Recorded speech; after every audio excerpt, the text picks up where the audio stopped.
Shalom, let's say all praises to Yahweh, Bar Hashem, Yahweh Shai. Double honors unto the apostles of great millstone. Shalom to his sincere brethren, brother Paya Allah.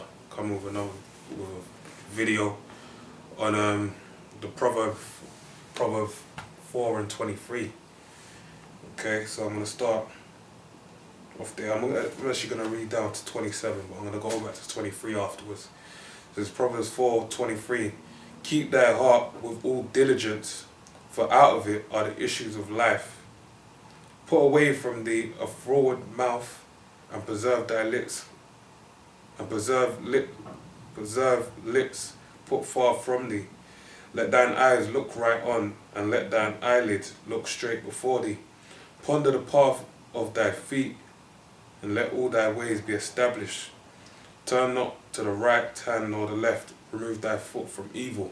So basically, when you read that, those few scriptures I read, it's really talking about, as a man in the truth, you gotta be aware of all your movements and which way you walk. So I'm gonna stay on the point now. So this is Proverbs 4:23. Keep thy heart with all diligence, for out of it are the issues of death. So how do you keep your heart, man? First off, you keep your heart by the keeping of the law, statutes, and commandments written of the Bible. But really, more so is by having faith in Yahweh Bar Hashem Yahweh Shai, because we're dealing with a grace period right now, where Yahweh Shai has given us grace. But faith is not without works, man.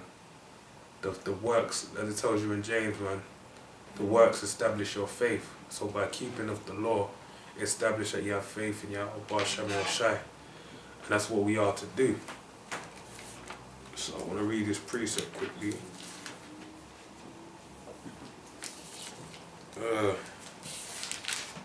From Deuteronomy 4 and 5. I'm going to read down to 9. Behold, I have taught you statutes and judgments, even as the Lord my power commanded me, that ye should do so in a land whether ye go to possess it. Keep therefore and do them. Aye, for this is your wisdom and your understanding in the sight of the nations, which shall hear all these statutes and say, surely this great nation is a wise and understanding people. So the Lord gave us these laws, statutes, and commandments, so that all these other nations in keeping it, we're gonna show, because the Lord put His name. Remember, we just came out of Egypt, so the name of the Lord was magnified around the whole world, whole known world around us that time. And so by taking us out, He put His name up on a pedestal out to the nations, and then by giving us the law, statutes, and commandments to keep our culture, man, these other nations would see us on the things we're doing, and we can awe at the laws and statutes, the wisdom that the Lord has given us. Alright, so verse 7. For that nation is there so great, for have Yahweh so nigh, to have a power so nigh unto them, as the Lord our power is in all things that we call upon Him for. And what nation is there so great that have statutes and judgments so righteous as the Lord which I have set before thee this day? Only take heed to thyself and keep thy soul diligently, lest thou forget the things which thine eyes have seen, lest they depart from thy heart all the days of thy life. But teach them thy sons and thy sons' sons. So that's when you go back to Proverbs 4 and 23. The keeping of your heart, the keeping of your mind is basically keeping of the law, statutes, and commandments, man. Because it tells you, he that walketh out the way of understanding shall remain in a congregation of the dead. So basically you'll be a zombie, basically. Like IUIC and them niggas. Alright, so moving on. Next scripture. So this is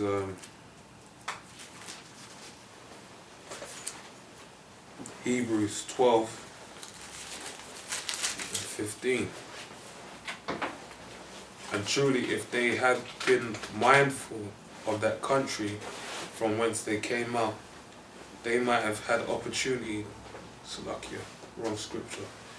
12 and 15. Looking diligently, lest any man fall of the grace, fall from, or the precept says, fall from the grace of Yahweh Ba'Shem Yahushua, lest any root of bitterness springing up trouble you, and thereby make you defiled. So basically, what that's talking about is talking about the flesh, man. Because you have, talking about these two-third niggas, these false teachers, they're going to come through with some heresies and they're going to take away those that are not worthy of this truth. Like when you deal with Isaiah, for example, he said the reason why he fell out is because he was reading the comment boards and he saw some of the stuff Belupus was saying, and basically it turned the light bulb that was in his mind off, man. So he got blinded off the back of that and took heed to Jewish fables. So that's why it's talking about looking diligently, because you gotta have your mind in this book. That's where you gotta cram this. See this book, you gotta cram it inside your brain. You know what I mean? Cram it inside your brain. I'm fucking around, but I'm just having fun. But that's what you gotta do for real, man. Gotta put the book in your mind, and that's how you look diligently, by looking through it daily, every day, man. Because even when you deal with eat the roll. Eat the roll. That's right, man. Because even when you deal with I can't remember the scripture, but I know really you gotta do. The Lord gave us a daily prayer, man. The Lord, we gotta pray, and we gotta pray, have thanks for our daily bread, and this really is your daily bread. So that's the roll you gotta eat, man. Yahushua said he's the bread in John the 5th chapter, I believe. So really, when you work it out, that's how you keep your diligence, by being in the scriptures every day. You could read a verse a day, as long as you learn a lot from that. Like it says in Proverbs 4:27, with all that get understanding. You could read one proverb a day, and you can get a humongous amount of understanding from that one proverb if you do the right things to get the understanding of that one proverb. And that's how you gotta keep your diligence, man. And make sure and then you have that armor spoken in Ephesians 6th chapter to basically protect you against any form of evil. Okay? If you got anything to say, bro, we can. Okay. So it's saying that in understanding how precious this truth is, that you can bug out and go crazy, you understand what this truth is, man. When you're brought into this truth, we're all looking for the truth. I remember, I'll tell you personally, when I came into the truth, it's because I was living a life of, it wasn't no fucked up lifestyle, but it was a fucked up lifestyle, but it's just like, I needed discipline. That's what I really said. I was looking for the truth prior to that, but it come to a point where I just said, look, this ain't good, man. I need discipline in my life. And then it just led me to seeking the truth. And then you got to always recall why you really came into the truth, man. Because it tells you in Song of Solomon that, like, I basically have people that go about the city looking for the watchers, man, trying to find out the wisdom, knowledge, and understanding. So basically, you got to recall that into your remembrance, man. What you were doing before, the reason why you came to the truth, the reason why you're in it. And you got to remember, man, that's why you're here. Because you were living fucked up. Just because you wisdom, knowledge puffing fuck, it don't mean that you're going to be saved, man. Don't mean shit, man. At the end of the day, it's about completing the race. If you don't complete the race, then all them breakdowns you knew, everything you knew, that's in vain. Because it's about finishing the race. You know what I mean? So now, this is the precept I want to bring out. This is Romans 11:33. Oh, the depth of the riches, both of the wisdom and knowledge of Yahweh Ba'Shem Yahushua. How unsearchable are his judgments and his ways past finding out. So when you deal with the wisdom, knowledge, and understanding, that's what wealth is. Like, you got dumb niggas out here, man, that be getting stacks of money since they hit their teens, man. Or you might have someone that out there, they got a good 9-to-5 job. You got the goons and the coons. That's like the far spectrum between the two. You got them niggas selling drugs, and you got them niggas in the boardroom being a coon. So they're doing that, and they're thinking of getting wealth onto themselves, getting a status in their respected, so-called respected communities, and they're getting money and everything that comes with it. So they deem that a treasure or wealth or something that's precious onto them.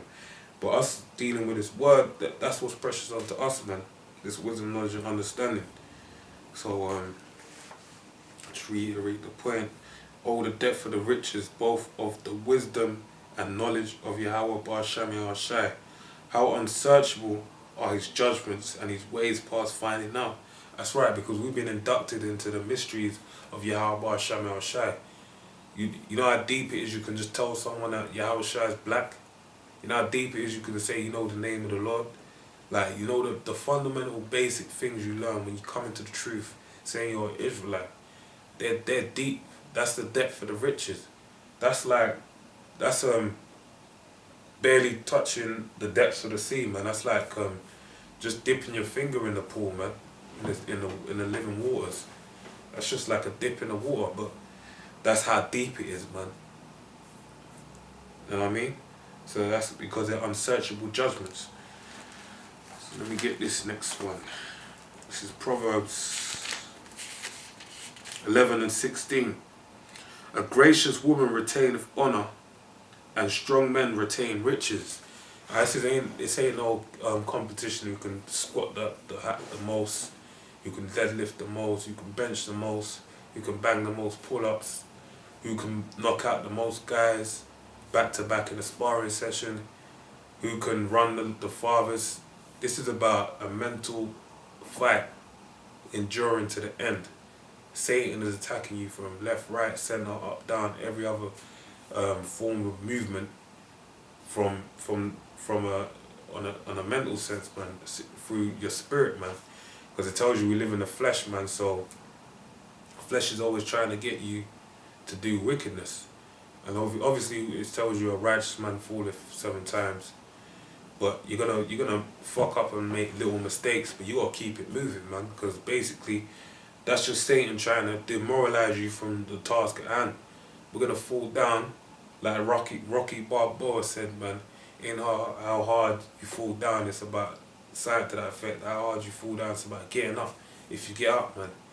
There's a lot of people, they fall and they just stay there, man. But you gotta have that mental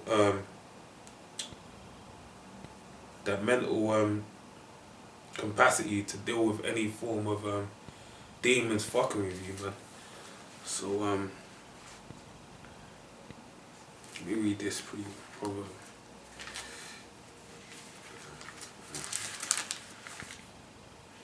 Because it even tells you, well, I might read that as well, forgot about that one. This is Sirach 14 and 6. There is none worse than he, Salakia.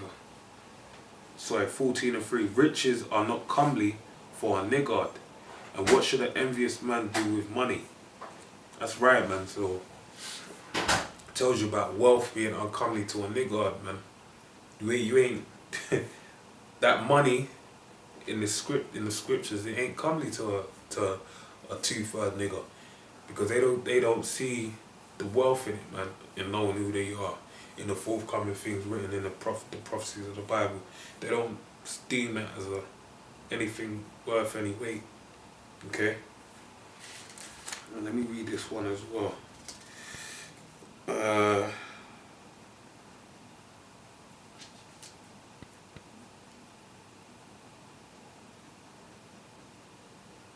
This is Sirach 6 and 19. Come unto her as one that ploweth, Salakia 18, my son, gather instruction from thy youth up, so shalt thou find wisdom to thine old age. Yeah, that's why we come in the truth at a young age, and you keep going through, you're gonna get more wisdom, knowledge, and understanding until you get the grace in your head. Okay? Come unto her as one that ploweth and soweth, and wait for good fruits. For thou shalt not toil much in labouring about her, but thou shalt eat of her fruits right soon.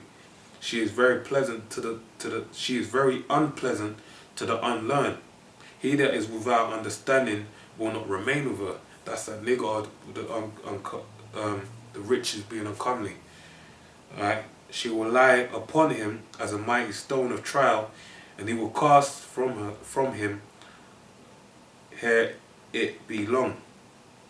For wisdom is according to her name, and she is not manifest unto many.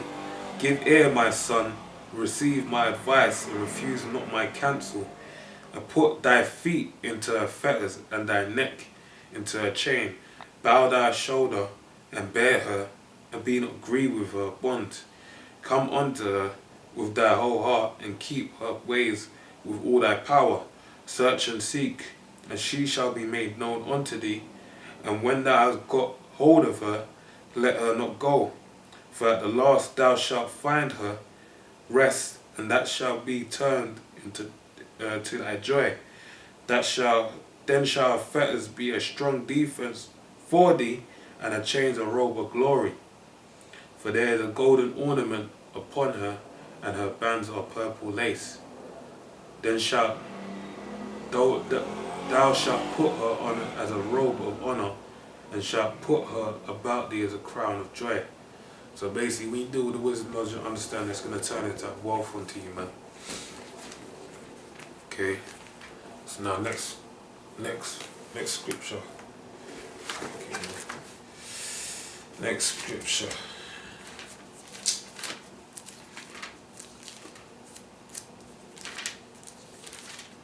This is Jeremiah 17:9.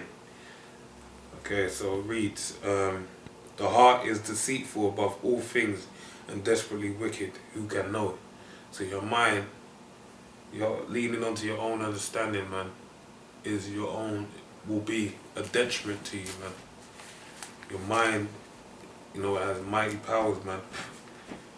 And basically, man, if you take heed to the things your mind puts inside of your head without actually watching yourself, being diligent, that's when you're going to fall, man. It's going to lead to a big fall.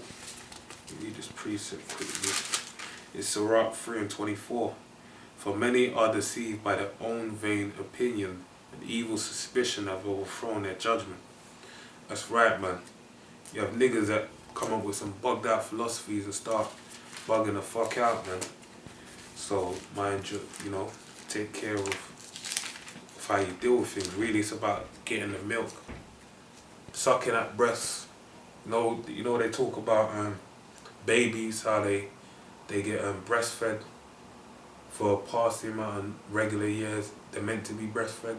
We might have children that are breastfed up until an infant, and then it's been scientifically proven that, I believe, as I can remember, it's been scientifically proven that being breastfed for a longer time actually gives you more strength through the years of when you grow up, man. So that's the same way you got to deal with the truth. The milk, the foundation needs to be built very sturdy, man. You need to get that milk and really retain it in your mind, because there's depth in the milk anyway, man. There's a lot of depth to the milk. Alright, man. So this is Mark 7:21.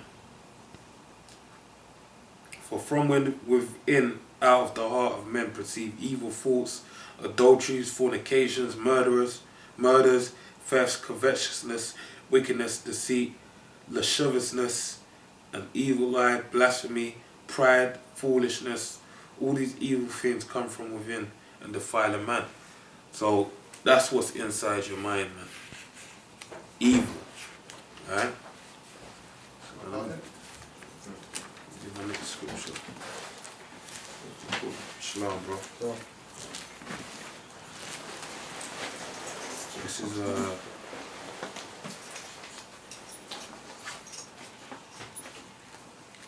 Sirach 25:13. Give me any plague but the plague of the heart, and any wickedness but the wickedness of a woman.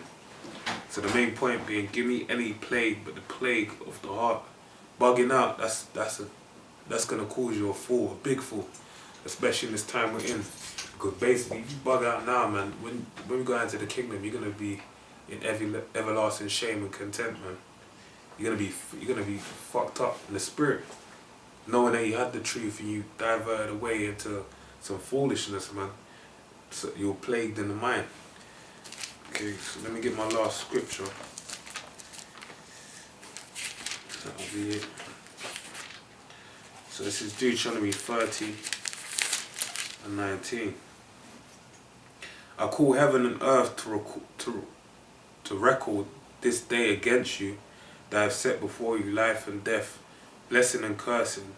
Therefore choose life, that both thou and thy seed may live.